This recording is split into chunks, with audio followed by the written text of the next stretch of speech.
Oh boy, this is going to be the drama that is going to send me into the trenches in terms of having terrible takes.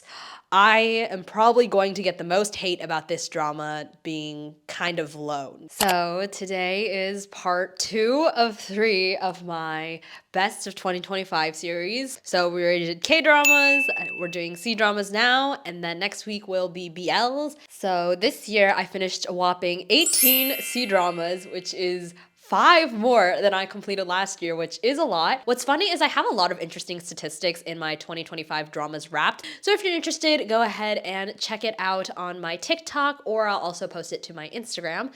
But for today, I will be talking about 16 of the 18 dramas actually, because 2 of them are BLs, and because I have already a decent amount of dramas to cover in this video, I will have to speed run through everything in my lower end of the list. Yeah, that's why I decided to include the 2 Chinese BLs in my BL category, because my BL category is the least. It's the genre that I watch the least relative to K-dramas and C-dramas. And with that, it is time to get started on ranking every single C-drama I watched, minus my 2 BLs. So first up, I have The Glory, and I rated this a 5.5 out of 10. Abandoned as a child, Dong Han-yen grows up in the southern countryside before returning to her family in the capital. She catches the eye of Fu Yun-shi, a deputy minister with a mysterious illness who sees her as an ideal wife. As they navigate their relationship, they fall in love, and Han-yen reconnects with her mother while finding warmth and belonging with the Fu family. And so at some point, I actually quite liked this drama, but once it hit episode 17, and big spoiler, that mother that she reconnects with dies, and then this turned into the kind of drama that's just like, oh yeah, every single depressing thing that can happen has to happen. At that point, the romance had barely developed, and then it suddenly went crashing down because she like crashed out. And then the rest of the dramas, honestly, I felt like there was a lot of politics in this, a lot less romance. And so I know this actually wasn't a terrible drama, I think, by most people's standards, but for me, once I had watched episode 17, I just didn't really want to watch this drama anymore. The reason why I have it rated so low is because it was so hard for me to finish this when there were so little episodes left. Yeah, honestly, if there was anything else airing at that time that this was, I probably wouldn't have finished this. So if you're really into like a revenge plotline with a strong female lead where romance is like secondary, maybe like third or like fourth on the priorities of a drama, you honestly might enjoy this. I think I've seen this be some people's drama of the year. I personally, I'm a romance person. That's just who I am, and that's why I didn't really enjoy this one. And in 15th place, I have The Perfect Match, which I rated a 6.5 out of 10. During the Northern Song dynasty under Ren Dong, Miss Lee, from a wealthy Loyang family, moves to Bianjing with her daughters, each unique in personality, to reunite with her second daughter and resolve a family matter. Despite their beauty and talent, her daughters struggle with marriage prospects, prompting Miss Lee to seek new suitors in Bianjing. However, their journey is met with challenges including social setbacks and difficulties in settling down. Ultimately, through perseverance and twists of fate, the Lee family finds suitable husbands for their daughters, creating a lively comedy about marriage in Northern Song dynasty. So at some point, I really loved this. This is a loose adaptation of Pride and Prejudice, with the main female lead being Elizabeth and then her older sister being the Jane equivalent. And they are the only 2 characters I cared about. This is an interesting drama because it's kind of episodic. I don't know how to describe it, but basically this is about the love stories of each of the sisters. So once I think the main sister is the second sister, so she's the first story, and then it goes to the older sister, she's the second story, and then it goes to the next sister in line, next sister in line, next sister in line, third, fourth, and fifth. And honestly, I did not care about all their stories. I don't know why we need this many characters, especially because it's not like once the next sister came up, all other sisters became a side character to the background.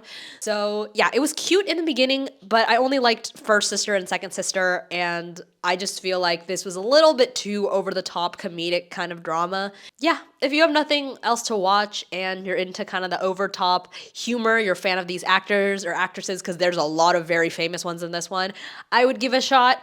I would also just stick around maybe for the sisters that you actually like in terms of their romantic plotline. But logic does have to go out the window with this. I think there's definitely no deeper message. Like, everything's super lighthearted, no depth really.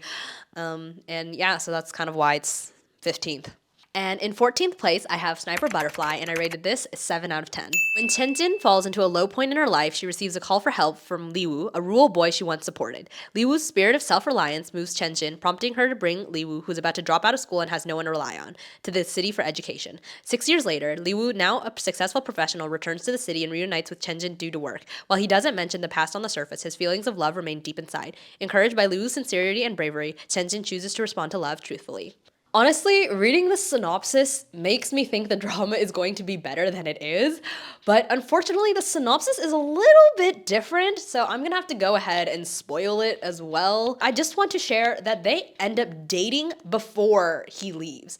So basically, he's maybe 19 by the time he comes to her house. So there's this whole plot line in the background where her friends are like, he's an adult, he's not a child, he's an adult. So they're trying to push this idea that he is a adult, which is okay, I guess. But the bigger issue is at the time that he is this adult, she is his legal guardian. She is literally paying for his tuition and sponsoring him so that he doesn't live in his unfortunate environment that he was in.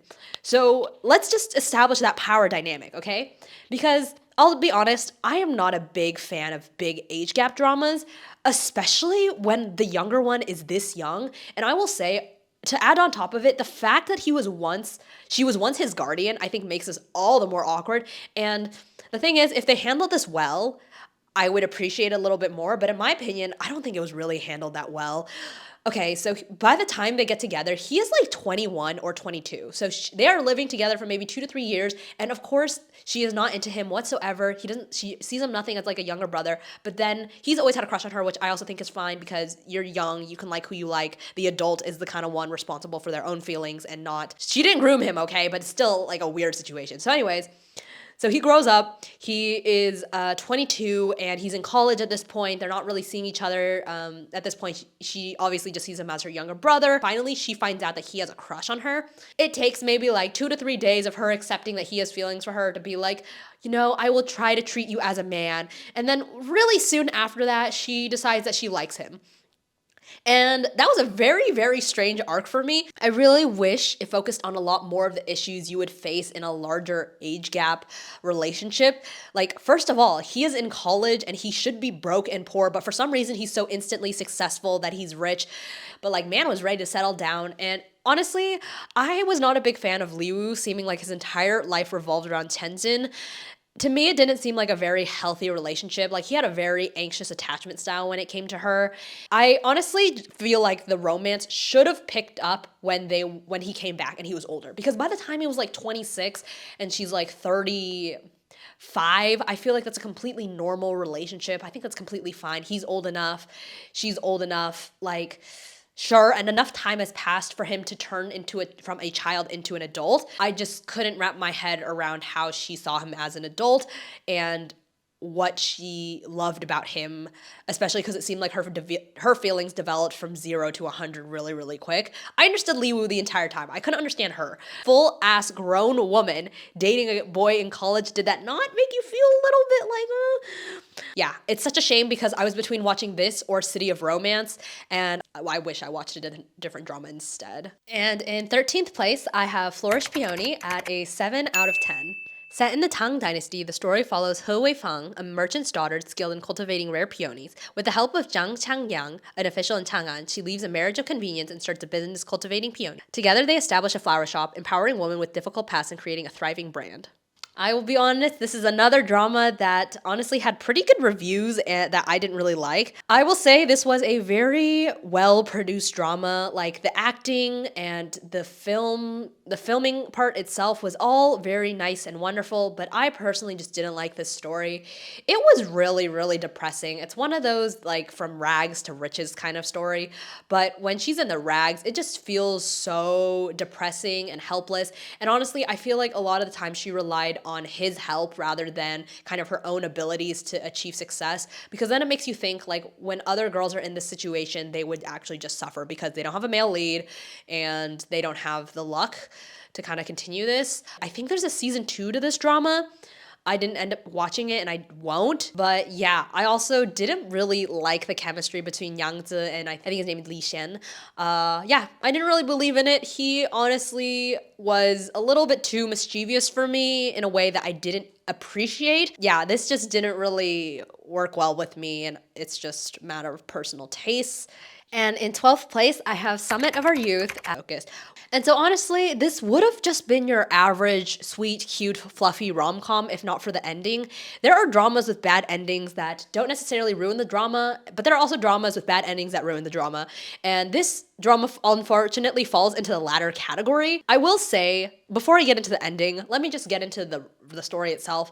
Time travel stories can sometimes be a little bit difficult in terms of the morals when you think about the fact that when the person time travels back in time, so she is in the mind of a 30-year-old woman or whatever, how old she was in this drama, and then she goes back into high school, and then she falls in love with him, who at the time is also in high school. So it's a 30-year-old woman falling in love with a kid, basically.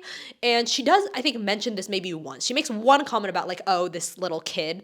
But as it'll turn out, spoiler, but this is pretty early on, he also came back in time. So it's a 30-year-old falling in love with a 30-year-old, and we know this from the beginning, so it like makes it more okay. But before they know that the other is, from the future, it's a little bit odd, I'm not going to lie. I will be honest, sometimes this doesn't bother me and sometimes it does. This is a trope that happened in Lovely Runner, which was my drama of the year for K-dramas last year, and actually just my drama of the year in general. But I feel like that was handled a little bit better. It's a little bit debatable, but I feel like overall I enjoyed that drama enough to kind of not consider that part. In this drama, it just felt a little bit more obvious to me, especially maybe because this drama didn't have anything else going for it, that it made me focus on flaws that you would notice in real life. And so now let me get on to the ridiculousness of the ending. One of the main plot lines is that she dates this boy and they end up ruining each other in that lifetime, and then she goes back in the past and she doesn't date the boy, and it turns out this boy turns out pretty successful and great and not the loser that he was when he was dating her. So then one thing she realizes that like, hey, we ruined each other, and it wasn't the fact that he was this bad guy, like she didn't date this terrible guy. And honestly, I thought that was a refreshing plot line because people aren't just black and white. I feel like a lot of times when you watch dramas, people are just bad or good, when obviously people are more complex than that. You have good sides, you have bad sides, and so I appreciated that they made that plot line. But then he overhears that she's talking about she's from the future, and he decides to believe that, and then he goes crazy over the fact that they should have been together but weren't together, and he kidnaps her, and a lot of really crazy stupid stuff happens to the point that I was like, what is this writer on? And then they return to the future, and all the things that she changed in her previous life did not change, and she is stuck in the same miserable life that she used to live, except that he also returned from the past. So I guess that changed, but that's like basically where the drama ends. So it leaves you in a really like hopeless situation of how she wasn't actually able to better her life because she ended up in the same place in that first timeline anyways. So very, very odd. I would maybe watch up until the part where the ex-boyfriend goes crazy and call it a day. Because otherwise, it was literally just a generic, fluffy high school romance. Like, it really didn't even need the time travel part. So, yeah, this was a major letdown for the entire ending, but I enjoyed it up until that point. And in 11th place, I have The Princess Gambit, which I also rated a 7 out of 10. Princess Jiang Taohua of Zhao seeks freedom from Empress Lu's control by proposing a political marriage to the state of Wei. But upon arriving, she's attacked and falsely accused of an affair with Chancellor Shen Zaiye. To survive, she offers herself as his concubine, secretly tasked with toppling the crown prince while also searching for the antidote to a poison in her body. If I'm being honest, I think this drama was super forgettable. This is basically just a generic historical romance. I think initially it's pretty good. It's very, very generic, if I'm being honest. Basically, this cold, ruthless commander guy and a girl who's kind of stuck in a helpless situation. But yeah, honestly, I can't really remember this drama. I remember thinking it wasn't bad. I know this drama got a lot of hate. But yeah, I just don't really care much for it. It wasn't super bad. It wasn't super good. I think the only thing that I remember I hated about this was there eventually is going to be an amnesia trope. By the time she loses her memories, I do not care about this drama anymore. It felt very stupid. But yeah, it wasn't like the end of the world kind of stupid, but it was overall not as enjoyable as some of the other sevens because they all even out, right? Some points were more enjoyable, some points were worse. This overall was very mid throughout. Like, it really didn't have any high highs, didn't really have much of a high. It was like okay, like maybe good. And then obviously I lost interest and got bored at some point with this drama. And so in 10th place, I have 12 Letters, and I rated this a 7.5 out of 10. The drama follows the mysterious and emotional journey of Tang Yishun and his lover Ye Haitang. When Haitang vanishes without a warning, Yishun discovers a letter waiting in a mailbox. He writes back and realizes they are not separated by distance but also time. Across 12 letters spanning 35 years, their connection endures as they search for truth and hope, weaving together love, longing, and the challenges of fate. Oh boy, this is going to be the drama that is going to send me into the trenches in terms of having terrible takes. I am probably going to get the most hate about this drama being kind of low, kind of really low on my list, and then everything above being higher on this list. For me, this really isn't a romance drama. I think that would be the main thing. I personally did not feel the chemistry between the two characters, Haitang and I forgot his name already. And this is overall a very, very depressing drama. I didn't see the purpose in the time travel. I didn't see the purpose in the letters. It could have just been a story about these two people in the time period that they existed in, dealing with the struggles that they dealt with. I don't understand how they fell in love. I saw one comment or review and how they talked about they were like kindred spirits and people that just kind of understood each other because they had similar traumatic pasts. And honestly, I think that's a really good way to put it for me. They felt more like a soulmate rather than lovers, and I don't think they ever do kiss in this drama. So in this way, there's really no romantic chemistry. It's just two people who really relate and see each other. And so for that sense, it is really beautiful. I don't think this is meant to be a bad drama. I don't think it was a bad drama. It was a very well shot, high quality, high acting, like, it's a good drama, for real. It's just the fact that I was not very interested in it. It was very depressing. I don't know how I was supposed to feel throughout it. It didn't really make me feel any emotions other than sad. I mean, maybe there are little moments of joy, but I honestly had no emotional attachment to this drama. I would not want to rewatch it, really. We have Legend of the Female General, and I also rated. And so this is one of the most highly anticipated dramas of 2025. And again, this drama wasn't very bad, but it wasn't very good. I would say a lot of people, we were expecting a badass female general, but she was not that at all. She was pretty cutesy. In this one, I honestly thought the acting was fine, but it's just the fact that she played this very, very cutesy character. And honestly, Zoya did not make a believable man whatsoever. There are definitely dramas where there are women playing male characters that do it really well. This is not one of them, and I think it's just everyone's expectation was something else, which is why this wasn't as successful as it could have been. Again, I don't think it was bad personally. It was just turned into a generic romantic historical. I will say the romance in this was really cute. One of the tropes I do adore is a bright, happy girl with a tsundere, kind of reserved guy. This is like the same trope in like most C dramas anyways, where there's a powerful guy and she's like a weak person or whatever. The romance was cute. I think it just took a little too long, a little too many episodes. There were moments, I feel like there were definitely moments to this drama, but overall, watching a lot of plot just to get to those few moments. So it was okay. I don't regret watching this, but I don't think I will ever rewatch this entire drama. I will probably watch some of the clips towards the end when their romance actually happens for maybe like 5 episodes worth. But yeah. In 8th place, I have Love's Ambition, which I rated a 7.5. The glamorous anchor Xuyen and urban elite Shen Haoming are an enviable couple, but their differing backgrounds creates tension in their relationship. Xuyen marries Shen Haoming through her carefully crafted image and its influence. After a conflict, Xuyen breaks free, only for Shen Haoming to realize he has always loved her and vows to win her back. Over time, they shed their facades, grow closer, and rediscover each other and themselves. And oh my god, this was a contender for drama of the year with all the angst, all the beautifulness that this drama was giving in the first half, and then it turned to something pretty awful. I honestly think this is one of Zhao Lusi's best acting works, and this plot is giving like angst, hurt, betrayal, and then like, if it was a rom-com, it was a rom-com, and that's fine. But the fact that it was giving us all these very emotional, like, it was like a little heavy, but it was good, you know? It turned into rom-com, and I honestly I lost it from there. Like, this was not meant to be a funny drama, in my opinion. It was meant to go all the way with the angst. And I'm sorry, but William Chen, as a comedic actor, I just did not feel it. I really wish he maintained the kind of stoic personality type. I really didn't want them back together at that point. I really want them to rediscover themselves. I feel like Zhao Lusi's character, Shu Yan, absolutely gold of a character. And the way he went about pursuing her, there was not enough groveling. If you want groveling, I would take a book out of To My Shore. That was groveling. This drama didn't handle it well. Honestly, the first half was good. It was interesting. She was calculative, manipulative. We knew why these things happened to her, why she made the decisions she did, what background she came from, all of the depth, all all the character things, everything was there, and they decided to fumble the second half of this drama by making it into a comedy.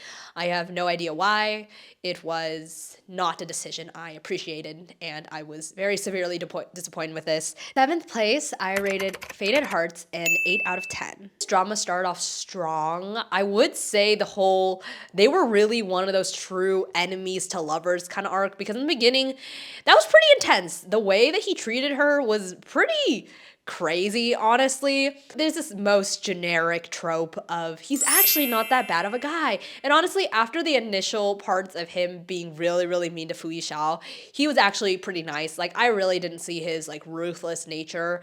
Yeah, he was honestly just pretty nice to her. And the merit of this drama really goes for me for Fu Yishao. She actually is a cruel, calculating female lead. Like, she really isn't your soft, emotional, cutesy sweetheart type.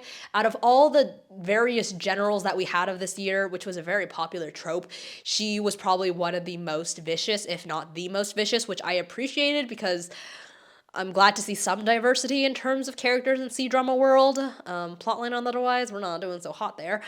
But ultimately, I just had no emotional attachment to this. I think at the second half, Ishao's kind of life and story and plotline ends, and then it turns into this Feng Shuiga, like, plotline show story, and she becomes just kind of a side character to his, like, mission. And at that point, I had lost a lot of interest in this drama. I was watching this for her, and she suddenly turned into a side character when she was, like, the main appeal for me. A lot of people really, really like this drama. A lot of people, I feel like the dramas that in general that I'm talking about, but all of them felt a little bit lacking in some way or another. And in sixth place, I have Our Generation, which I rated an 8 out of 10. Lin Qile, nicknamed Cherry, grows up under the loving care of her parents, both electrical construction workers, alongside her friends Yu Chao, Qin Ye-yun, Du Shang, and Tai Fang Yuan in a construction site nestled in the mountains. Zhang Xiaoxi is a talented boy raised as a replacement for his late older brother by his parents, gradually integrates into this close-knit group after transferring to their school. Lin Xile family becomes a rare source of warmth in Zhang Xiaoxi's childhood, and she becomes an important figure in his life. And so this drama also continues after they meet in high school. Some stuff happens and they end up reuniting. I will say that this drama had so much potential. I also had really high expectations because if you know, my last year 2024 C-drama was The Princess Royal. So with Our Generation, I didn't end up reading the novel, but the novel does help out a lot. I will say, I think China, I've mentioned this several times before, but China does the best school dramas in my opinion. I was not invested in the childhood of this story for some reason. I think they played believable enough high school actors, which was like kind of good because sometimes they stick like the oldest adults into high school roles. But yeah, so I think it was convincing enough, but I just didn't really feel the childish, youthful joy that you usually get from a Chinese school drama. I think they set up the synopsis really well, but the pacing of this was so freaking off. And I will say the main appeal of this entire drama is the entire Hong Kong arc. So basically what happens in high school is they're developing these feelings, blah, blah, blah, blah, and then eventually he disappears and goes to Hong Kong because he's having a rough time, you know? This would have been a really good drama if it was like just them in Hong Kong, or they did the pacing a lot better. So basically it is like an acting explosion in Hong Kong. I love the way the plotline goes. It's angsty, it's heart-wrenching, it makes you cry, it makes you laugh, it makes you understand why every single character made the decisions that they did, and you understand from both sides. And that is amazing. That is complexity, that's depth, that's good writing. And then the last episode hits and bam, everything's happy. And it's just like the biggest whiplash you can get. Like you're developing all this angst and like how we're gonna get through these things together, and all of a sudden, bam, happy, done. Everything's settled. And it just seems so like a disservice to the characters because like you're telling me they went through all that angst and all that suffering just for one episode later. Everything's fine. Yeah, it was really, really big disappointment. If I thought they didn't have chemistry in The Princess Royal, their entire Hong Kong arc, that was like, they have chemistry. They definitely have chemistry. And I really saw it in this drama. But anyways, I think Zhang Chaoxi's story is devastating. It makes you understand why he makes the cruel decision to kind of leave Yingtao and why he's just so broken. And I think think that it's really clearly conveyed in everything that he does. Like when his life hits rock bottom, it really feels like rock bottom. Sometimes when characters hit rock bottom, it doesn't really feel like it. All of this is actually making me believe that you're like living a difficult life. You feel like you're not in a good place. You aren't in a good place. Like I understand why you left the female lead. A lot of times when the breakup plot happens, I'm like, this is not believable. You just don't love her enough at this point if you're leaving her for these reasons. But for him, it also really developed from his childhood where he never felt like he was worth happiness and stuff like that, and then her kind of being determined to like be in his life. I honestly think you watch this drama for Zhang Xiaoxi, because ultimately he's like going through the rough time, and it's a little bit unbelievable that someone so good would give you all their love. And for me, one of the points that I really appreciated about this drama the most is that despite him hurting her, she still chooses to love him and to not let him go, because in the end she sees that he's going through a lot, and to love someone so much that you see their pain before you see yours is a really, I think, selfless thing you can do, and it's really romantic at the end of the day for me. That's like how I see that. That is honestly what I really appreciate about this drama. Is it necessarily realistic? I don't really know. Maybe that kind of love exists out there and you want to believe in it, because there's just someone who's gonna love you even at your ugliest moments, and that is honestly the big reason why I enjoyed this drama. But yeah, not fully fleshed out. Honestly, this needed more episodes. Shockingly enough, needed more episodes. Honestly, I'm not really sure that entire plotline is clear. Basically, he is her enemy. He loses his memory. She takes him in. And during this time, I think some bad guy tries to turn him into a weapon of mass destruction, but kind of fails. And instead of the evil guy becoming his master, she becomes his master. And yeah, so he ends up falling in love with her due to these external circumstances, but ultimately ends up for real loving her. And I really like that plotline aspect of her. Ultimately, his love was supposed to be determined by this external factor, and then once that effect was over, you would think that his love for her would end, but ultimately it didn't, because in the end, he was in love with her who she was, outside of the fact of that thing that made him, that forced him to love her or whatever.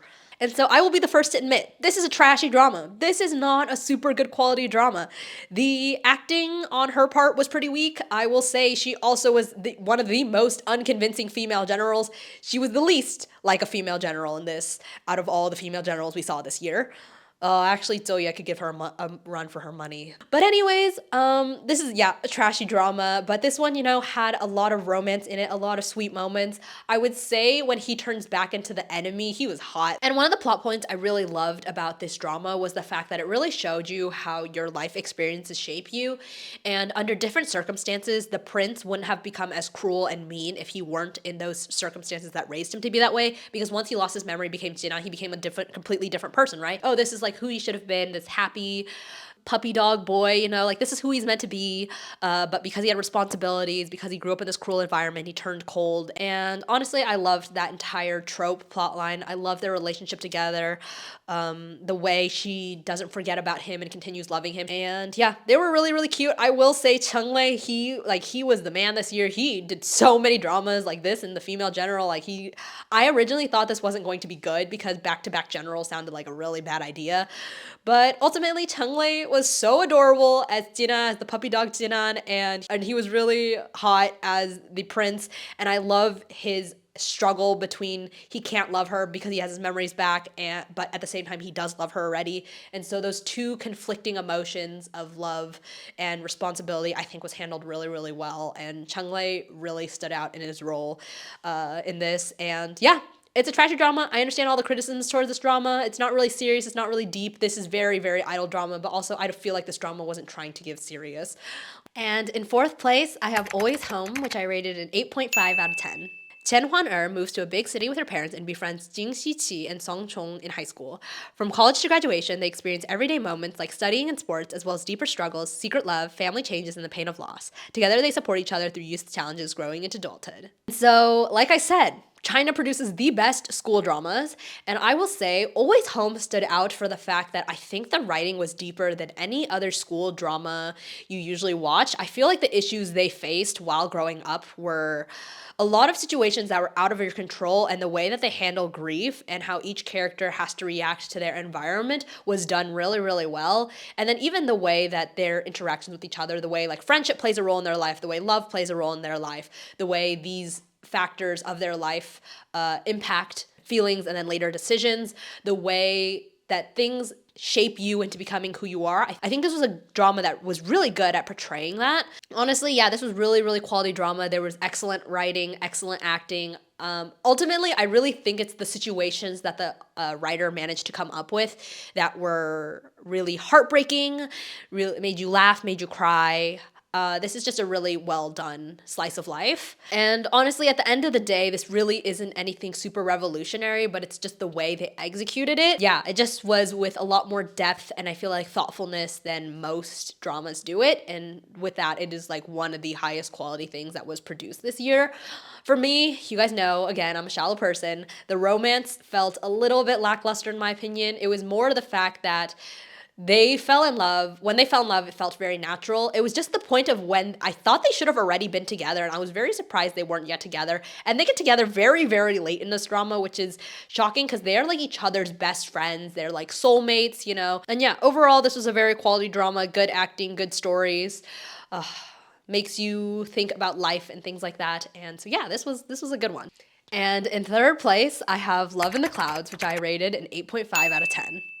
At the annual Qingyuan conference in the Heshu Six Realms, Jinbo Zai, a warrior from Jixiang Abyss with a past as a convict, defeated Mingi, warrior goddess who had reigned supreme for 7 consecutive years. Overnight, Jibo Zai becomes the hottest new star in Jixing Abyss. Meanwhile, Mingi, hiding her true identity, disguised herself as a dancer to get close to Jibo Zai. Under their carefully crafted personas, the two engage in a thrilling dance of deception and attraction. And so honestly, what's really funny about this drama is this had the slowest start in my opinion.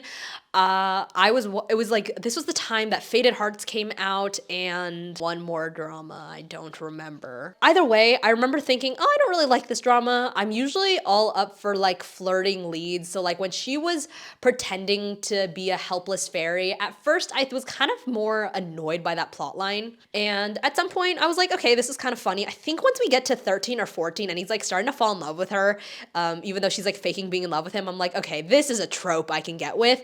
I also thought they didn't really have much chemistry in the beginning episodes, but suddenly around episode 13 and 14, my entire thoughts of this drama shifted. Like, honestly, this was on track to become a 10 out of 10 drama. The angst in this was really well done because it's all about Lyle's betrayal, deceit, the angst that comes with the truth reveal. That's one of my favorite tropes. I'm all for liars in dramas, at least. And so, yeah, it was really well done. They had great chemistry. My flaws with this drama, though, are going to be pacing and too much plotline, not enough romance. Every single time we had Jibo Zai and Mingi on the same screen together, it was amazing. I really think that we needed more of them. There was just way too much external things going on, and I really think we should have seen their relationship and how it changed throughout all these things. And again, it's the pacing, and also it's not just like the fact that the romance wasn't like fully executed. It was also the pacing just wasn't logical at some points.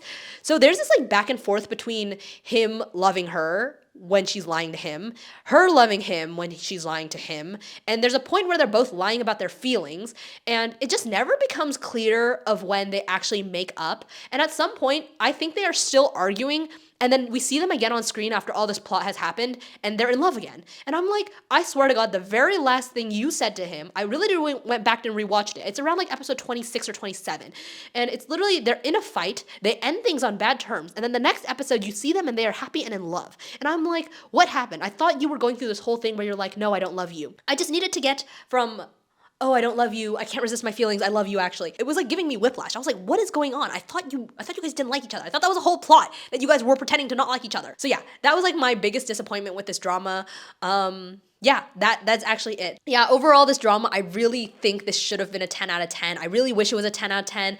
All the edits of this drama made me love this drama even more. I was like, yeah, I see what you're seeing. Like, this was good. Like, these moments, these scenes, their cuteness together lacked a little bit parts here and there, and for that, it is an 8.5, but a very well-deserved third place. And in second place, I have First Frost, and I rated this a 9 out of 10. When Yifan, a reporter, went to a bar called Overtime to meet with her best friend, Dong Sichao. While she was at the bar, she met Tangyan, a department manager and one of the owners of Overtime. He was Yifan's high school desk mate and the guy she once fell in love with. The two bump into each other, and as Yifan pretends that she does not know who Tangyan is, Tangyan does the same. After some problems occur, the two accidentally become housemates and get a second chance. So even though this was not my number one drama of the year, this was objectively the best couple chemistry chemistry out of all C-dramas that I had seen this year. I just think Wendy Fan and Sangyeon are such iconic characters. I enjoyed First Frost more than I enjoyed Hidden Love. I love me some angst, and this was giving us all the angst I wanted. Again, this drama had some major pacing issues. I would say in the beginning, what was a difficult watch was we get her life is depressing, but they wouldn't stop. Like, literally every bad thing that could happen to a character happened to her. And at some point, I was like, I already got the message. Can we just move on? And then I will say some other pacing issues were the fact that there are ways too many side plots for a drama that seems to be about two people. Like, we get a lot about Sangyeon's life, we get a lot about Wendy Fan's life, but for some reason, her best friend and his friend and this grandpa, they have this whole other plot line. And for me, I was just waiting for screen time for our main leads. Like, they're everything. They're this entire drama, but it just felt like they didn't focus enough time on them, actually. I mean, the development was good and made sense. It was just like when I'm actually watching the drama, I feel like I remember a lot of annoyance when it wasn't them on screen. So that's ultimately why I couldn't give it a 10 out of 10. It deserved to be a 10 out of 10. If you cut this drama and only put their moments, it would be a 10 out of 10 drama. We really didn't need any of the supporting cast. I don't think any of them served any purpose. I love Sangyeon as a character. I love Wendy Fan as a character. This is also one of those dramas, again, where you see the hurt that a person is going through and you love them despite the hurt they give you. I think that's a very strong thing. It's the same thing that it's what I said about Our Generation. And so this is a very, very similar trope, and it's a trope that I enjoy. They had a lot of chemistry here, and Ifan, I think I just absolutely fell in love with her. I understood why they were so attached to each other. I will also add though, Sangyeon is a little bit weird in this. I mentioned this in my previous reviews. I actually made a review for this drama now that I think about it. But yeah, there are some moments where Sangyeon does things that honestly don't contribute to their love story whatsoever and just sound a little creepy. I think when that plotline was revealed that he went to fly out to see her at her graduation but didn't say anything, I thought that was a really odd plotline because I'm just imagining myself getting on a plane to go see someone who I never dated just to see them graduate. Woo! That's a lot of money, time, and effort spent onto someone who may or may not like you, and especially if you never dated, if they potentially never liked you, that's a really strange situation. But yeah, aside from those things, the acting in this was phenomenal. I mean, this really has to go for Wendy Fan's character because she's been through so much, and we're all rooting for her to find that happiness and just the warmth. It's just really obvious how you can see how Sangyeon, he is her light. He makes her happy and gives her the courage to be who she truly is. Another aspect of this I liked is I think it handled her relationship with her family really, really well, mainly her mom. I'm a big fan of you don't need to forgive your parents, and I'm so sick of that narrative. Yeah, this is a drama that I will go back and rewatch. It's such a shame for the flaws that it had because this really should have been my drama of the year. This really should have made it to my top C dramas of all time. I love me a good angst. I really do. And so that's exactly what this was, but it just didn't deliver or execute it as well as it should have been, despite the story being there, the depth being there, the complexity being there. Yeah, it was just the details on this. The details on this was a little bit, if we had done this a little bit different, I would have enjoyed this drama exponentially. But yeah, I mean, she still was a solid second place. Sometimes I wonder if I should tie it for first. But yeah, so we're on to our first place drama. And so my first place drama of the year is The Prisoner of Beauty, and I rated this a 9.5 out of 10. Xiao Chao, a clever girl from the Chao family, marries Wei Xiao, the sharp and kind master of the Wei family, as part of a family alliance. With bad blood between their clans, the two start off wary of each other, constantly testing boundaries in both funny and tense ways. Over time, they begin to appreciate each other's quirks and talents. And so this is really, really weird because I didn't give it a 10 out of 10, and it feels really cruel of me to not give it a 10 out of 10 because I think this is indisputably the best drama that aired this year. I mean, clearly China has produced a lot of historical dramas this year, but I think this is the only drama that really does a good job with building characters with depth and complexity and with pacing. I think pacing was my word for C-dramas this year. This one, it actually focused on the main leads. More main leads, less politics. I would say, I'm just gonna go ahead and say the first 0.5. It is just for me the chemistry or the lack of a scene that makes me feel like, oh, this is like it. Overall, this was a good drama, but it's the kind of drama that had more of a backstory and depth to it that I feel like there really needed to be a scene that I was like, oh my god, like this is an amazingly crafted scene, this one moment that I would go back to. Like this drama really didn't have it for me. First Frost, it had that it factor, you know? I feel like that's really what The Prisoner of Beauty was missing for me. Like if you look at what this was, objectively a good drama, I could rate this a 10 out of 10, but when I say like, oh, this is a 10 out of 10 drama, I don't really feel it, you know? So for me, I even was going to rate this a 9, but I'm like, objectively, this was good. But this wasn't like, oh my god, I'm so excited to watch this. And that for me is really what my 10 out of 10 drama is. It's a drama I go back to, it's a drama I'm excited for. I didn't really feel that with Prisoner of Beauty.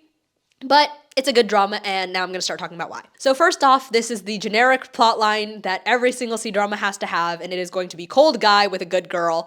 Literally, this is the same plotline that one of my lowest dramas received. This, like the Princess Gambit, maybe? Like the Princess Gambit and this honestly have very similar plot lines. They're enemies, you got a bad guy and a nice girl who actually did nothing to deserve the hate that the guy is giving her.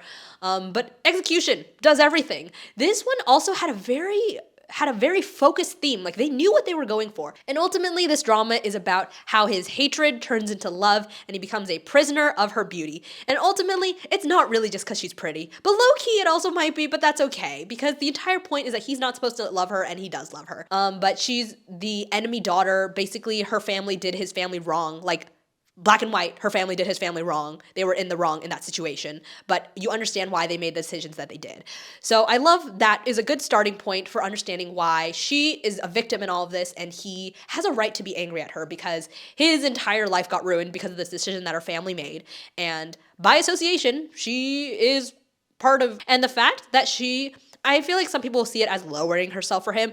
She's just trying to make up what her family has done wrong, you know? She understands that his hatred is reasonable and she just tries her best to like please him and she's fulfilling this role that she needs to be. And obviously she ends up wanting more through it as she sees that, oh, he's not that bad of a guy after all.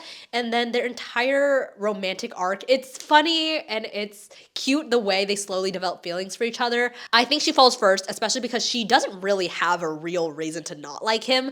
He's her husband. There's no reason she shouldn't like him. And also he turned out to be a pretty good guy. For him, she is the enemy daughter and he struggles with this emotion of like, oh, she's good to me and she's loyal to me, but she's also the enemy's daughter. And at some point she does have her own family interest in mind without considering him. But that's also just so that for her defense, it's like if she, in the beginning when he was mean to her, she needed to find a way to survive. And she was ultimately trying her best to survive at the end of the day, which is ultimately what I loved about this drama too. But yeah, this was funny. I also would say the chemistry wasn't the best for me personally. I know some people think they have great chemistry, but I honestly think chemistry was like, okay, it wasn't bad. Wasn't bad for sure, okay? This definitely deserves to be my drama of the year.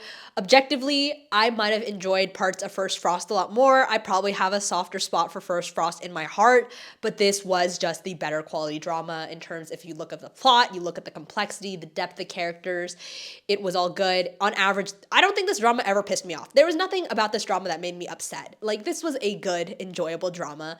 I could recommend this to someone without being like, oh, there's this major flaw or this major flaw. And maybe over time, I will be a more generous human being and allow it to be my 10 out of 10 drama.